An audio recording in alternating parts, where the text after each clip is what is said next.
I've been printing these out with some simple text inlays on top of the box and a ship that I have been 3D printing out. And I thought I would do an inlay with a little bit of color, hopefully without wasting too much filament on my Bambulab printer. And so I've tried a different technique of inlaying color. And so I will show you how I did this.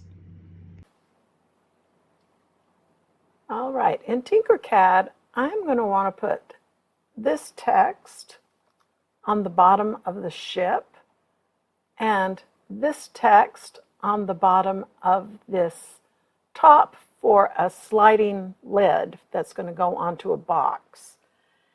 And so I've just used the Tinkercad text tool here by clicking and dragging it out.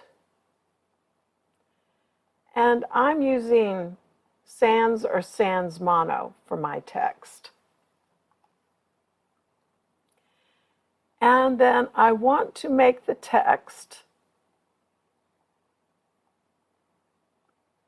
exactly 0.2 millimeters tall. So for both of these, I'm setting the height of the text to 0.2 and the width, of course, to fit on the bottom of what we're going to be 3D printing out. And since we are going to put this text on the bottom, we are going to want to rotate it. So I'm going to rotate both of these 180 degrees.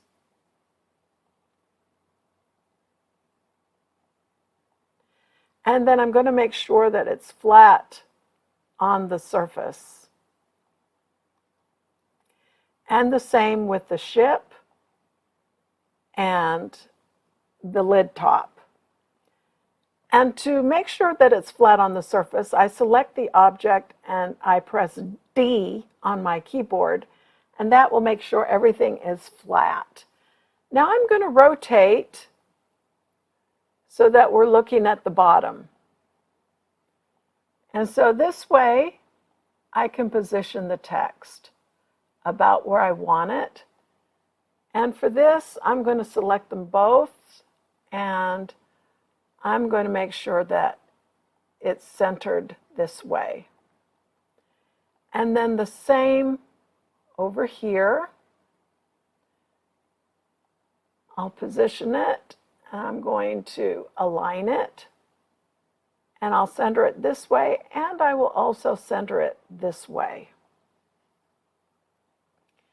Now I'll select them both and group.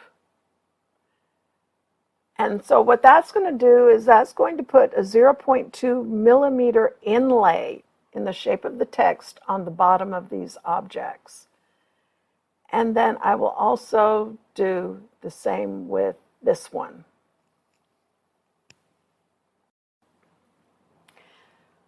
All right, and so the grouping has been completed. And so now you can select your item and export to an STL. All right, now I have imported my objects, my STLs, into Bambu Studio.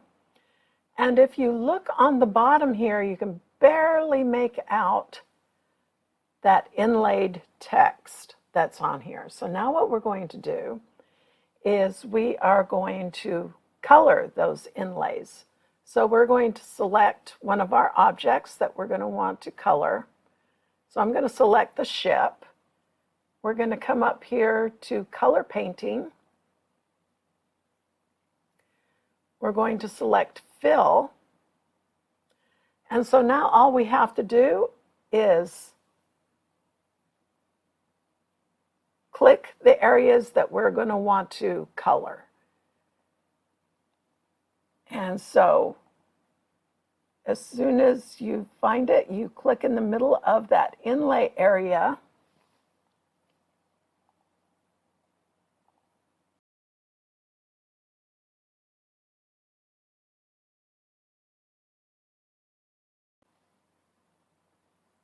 Okay, and if you accidentally click in a wrong area, all you have to do is come up here and undo. And so here I've completed the one for the ship. So you just click on the return that's up here. It's kind of hidden below the icons here, but you click return to return, and we'll do the same thing with the box top.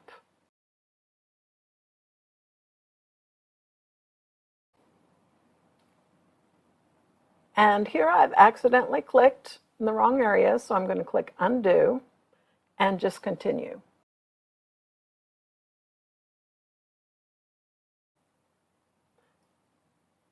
All right, and so here we've completed this top, so I'm going to click on return again. And so now we are ready. I'm going to come back so that we're looking at the top.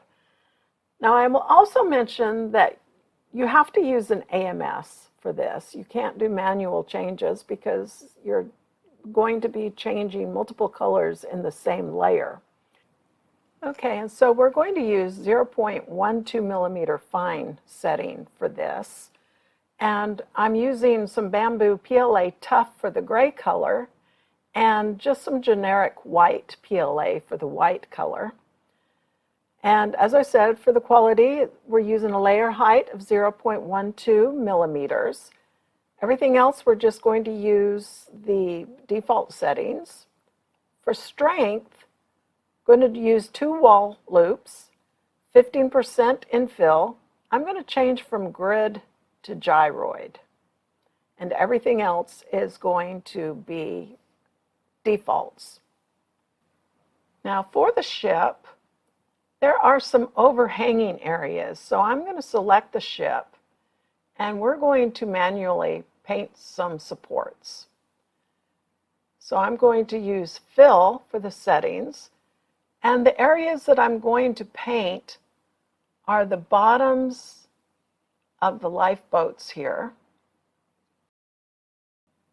as well as this area up here and underneath the bridge wing. And the same thing on the other side. And I didn't want to do that, so I'm going to undo the last one, punched in the same wrong place, and up here and here. And then I'll click on return, which again is hidden underneath the icons here, but that's how you get back out. And so for the ship here, under support, I'm going to enable supports. We are going to do tree manual. And I want it on build plate only. And so we'll go ahead and slice. And you'll see now that it is going to put some supports around the ship. And so now we're ready to print this.